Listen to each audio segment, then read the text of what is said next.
This is Greg Lay again with Meticultura.com, continuing with our second installment.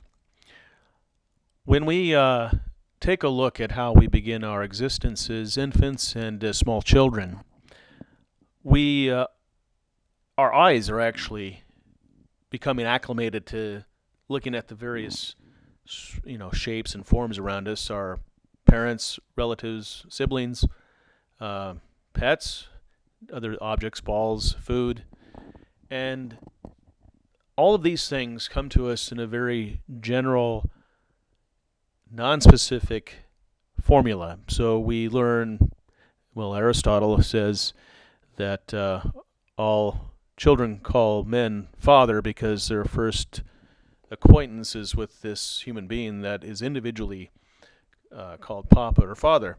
And so as the child grows, as we grew as children, we eventually found out there was more of these types of human beings other than just dad.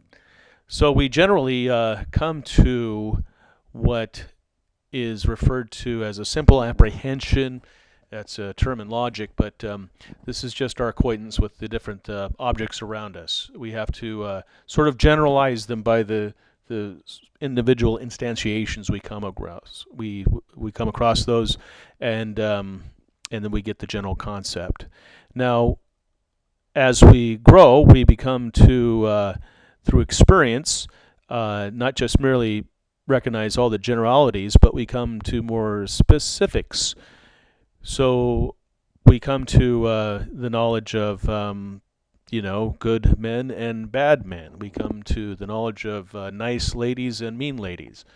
Um, Although those things are part of the process by which we will eventually have our minds become fully mature and hence allow us to conceptualize reality, to actually know the true way that things stand outside us.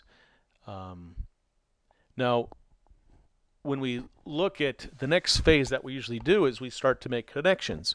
The child will see that the rock is sitting there, but being unaware that maybe the rock is too close to the flame, or in a campfire ring, for example, they touch the rock and they realize there is another attribute, another modification to the rock which makes it hot. So they make a judgment there that the rock is hot.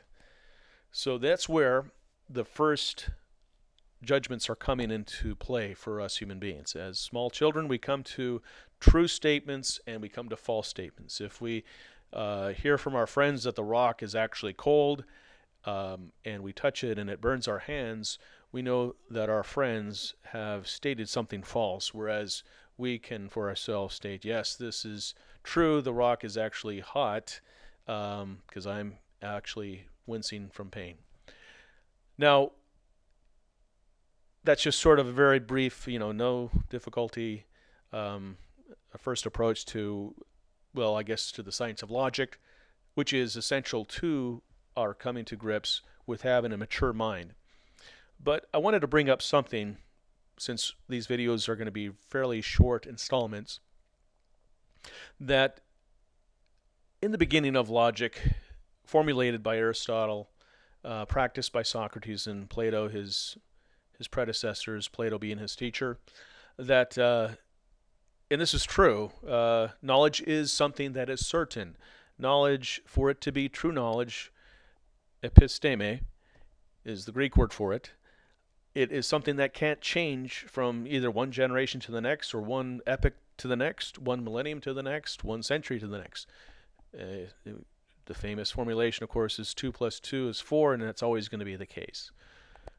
Now, early on in our Western philosophic tradition, which has influenced our entire thinking and schooling, we have the idea of opinion being not the opposite of knowledge, which would be ignorance, but something that's not characteristic of being certain. It's just sort of a good guess.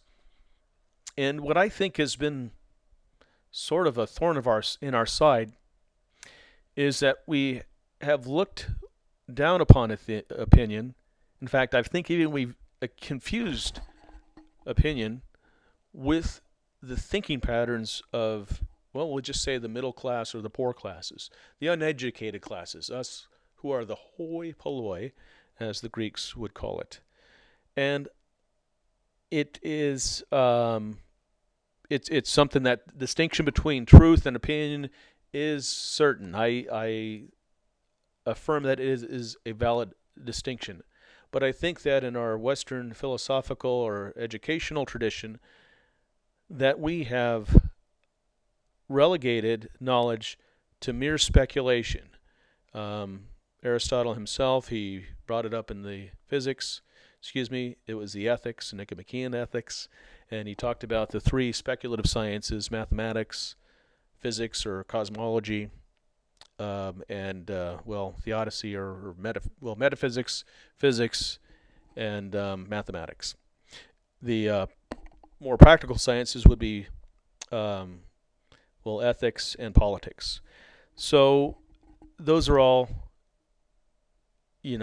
sciences, so they deal in certitude, but sometimes they don't seem very practical. Why would we need to know the principles of what constitutes a perfect city state when we're just trying to make our way through life, going from one paycheck to the next, or from one meal to the next, trying to plan for our future, our children's futures.